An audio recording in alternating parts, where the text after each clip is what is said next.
यानंतर मी विचार मंचावर आपलं मनोगत व्यक्त करण्यासाठी असलकत साहेब भारत आदिवासी पार्टी महासचिव यांना आमंत्रित करते।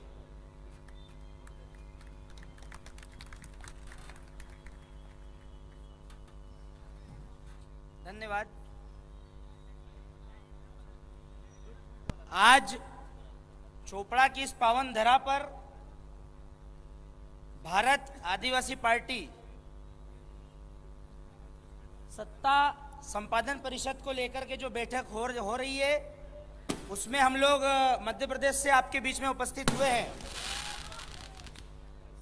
हमारे बीच में आदरणीय प्रकाश अंबेडकर जी, हमारे वरिष्ठ, हमारी पार्टी से नवनिर्वाचित सांसद आदरणीय राजकुमार जी रोत, हमारे पार्टी के राष्ट्रीय उपाध्यक्ष माननीय सुनील भाऊ गायकवाड़ जी, हमारे महाराष्ट्र महिला प्रदेश अध्यक्ष ताई शुभांगी ताई पवार जी, और हमारे बीच में और भी अन्य जो सभी लोग हमारे बीच में उपस्थित हुए हैं। सम्मानित मंच, आप सभी को, साथ ही अपनी बात शुरू करूं उससे पहले हमारे पुरखे, हमारे देव, जैसे हमारी बोली में कहते हैं कि जो पुरखे, जो पूर्वज, जिनका रक्त हमारे बीच, हमारे शरीर में आज भी जिंदा है, उन महापुरुषों को नमन करते हुए मैं अपनी बात शुरू करूंगा।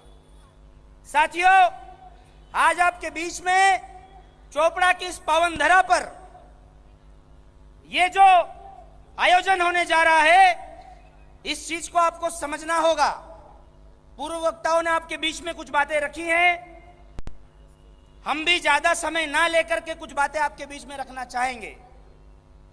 साथियों, हम इस देश के जो कमेरन लोग हैं, मेहनतकश कौमें हैं, और हमारा जो आदिवासी समुदाय है, इस समुदाय का संरक्षण का, इस समुदाय की भाषा शैली, इसके अधिकारों का जो संरक्षण का की व्यवस्था जो दी थी, हमारे बीच से चुन करके आपके मुंबई में जाने वाले, हमारे दिल्ली में जाने वाले, हमारे भोपाल में जाने वाले, जयपुर में जाने वाले, वे लोग जो आपके बीच से निकलकर वहां जाते हैं, जिनको आपकी सभी अधिकारों का संरक्षण करने का पावर संविधान के तहत मिला था, लेकिन आपके हमारे साथ सबसे बड़ा धोखा उन्हीं लोगों ने किया।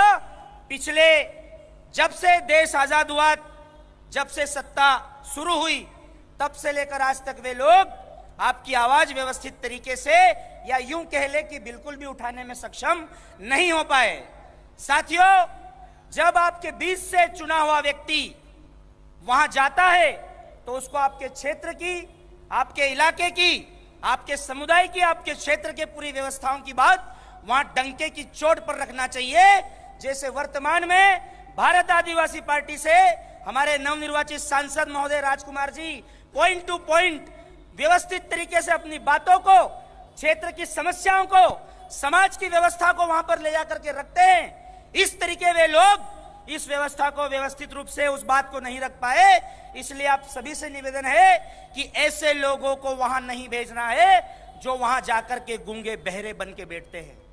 साथियों, आप लोगों को जब इस देश को आजादी मिली, व्यवस्था सत्ता परिवर्तन हुई, तब आप सभी को तत्कालीन का कौन आदमी होगा जिसको आपको सदन में, लोकसभा में और विधानमंडल में भेजना है।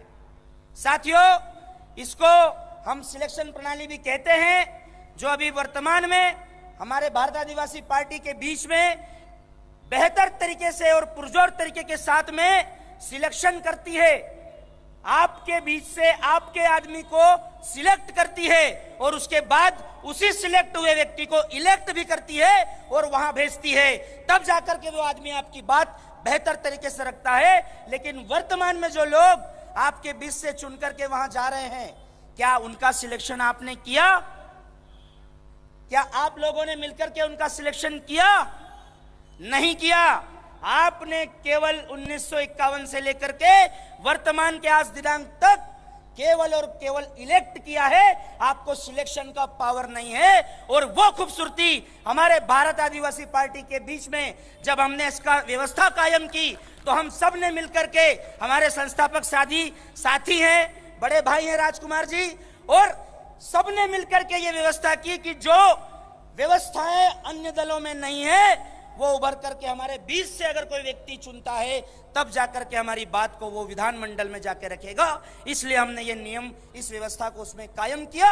और आज आपके बीच में इस मंच पे स्थापित है, हमारे सांसद महोदय आपके बीच में उपस्थित हैं। आपने सोशल मीडिया में देखा होगा, आपने अन्य व्यवस्थाओं में सभी जगह देखा होगा कि वे किस तरीके से बात रख रहे हैं। तो आपको हमारा केवल और केवल यही संदेश है कि मेहनत आपको करनी है, व्यवस्था आपको बनानी है। हम तो केवल यहाँ आपके बीच में आए हैं, दो बातें आपके बीच में करेंगे, यहाँ से चले जाएंगे। लेकिन ये प्रण हमारी मातृशक्ति जो इस साइड बैठी है, हमारे पुरुष साथी, हमारे बड़े भाई जो इस तरफ बैठे हैं, ये आपको प्रण लेना होगा कि जो विचार आपको यहाँ से मिलते हैं वो आपको यहाँ से ले जा करके आपके नगर, आपके शहर, आपके झोपड़ी और प्रत्येक व्यक्ति की खोपड़ी तक आपको इन विचारों को पहुंचाना है। तब जाकर के आपका मिशन सक्सेस होगा। साथियों, एक बात और कहना चाहेंगे, हमारे मध्य प्रदेश, महाराष्ट्र, राजस्थान के कुछ इलाके के अंदर जिस तरीके हम लोगों ने सामाजिक विंग के तहत उस थीम का इस्तेमाल किया, हमारे यहाँ हम लोग आदिवासी परिवार के एक थीम के तहत कार्य करते हैं।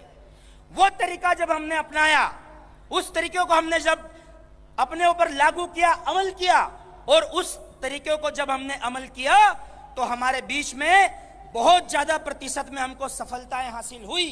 तो आपसे यही मेरा निवेदन है इस मंच के माध्यम से कि आप लोगों को भी, अगर आप लोग बशर्ते हम लोगों के तरीके को इस्तेमाल करते हैं, हम लोगों की आइडियोलॉजी को इस्तेमाल करते हैं, तो आप भी आपके इलाके में 100% सफल होने की आपको हम ये गारंटी दे सकते हैं। साथियों, आज इस जगह पर मौका मिला बोलने का, सभी आयोजन कमेटी का धन्यवाद, जो आज समाज के लिए, व्यवस्थाओं के लिए, जो इस देश की कमेदन जातियां हैं, जो देश आजाद होने के बाद भी आज तक संघर्षरत हैं, मेहनत कश में है, ऐसी व्यवस्था को सबको इकट्ठा करने के लिए आयोजन कमेटी का बहुत बहुत धन्यवाद। और यहां बोलने का अवसर प्राप्त हुआ, आप सभी को दिल से धन्यवाद। जय जोहर, जय आदिवासी, जय भीम, जय संविधान, जय भारत, जय भील प्रदेश।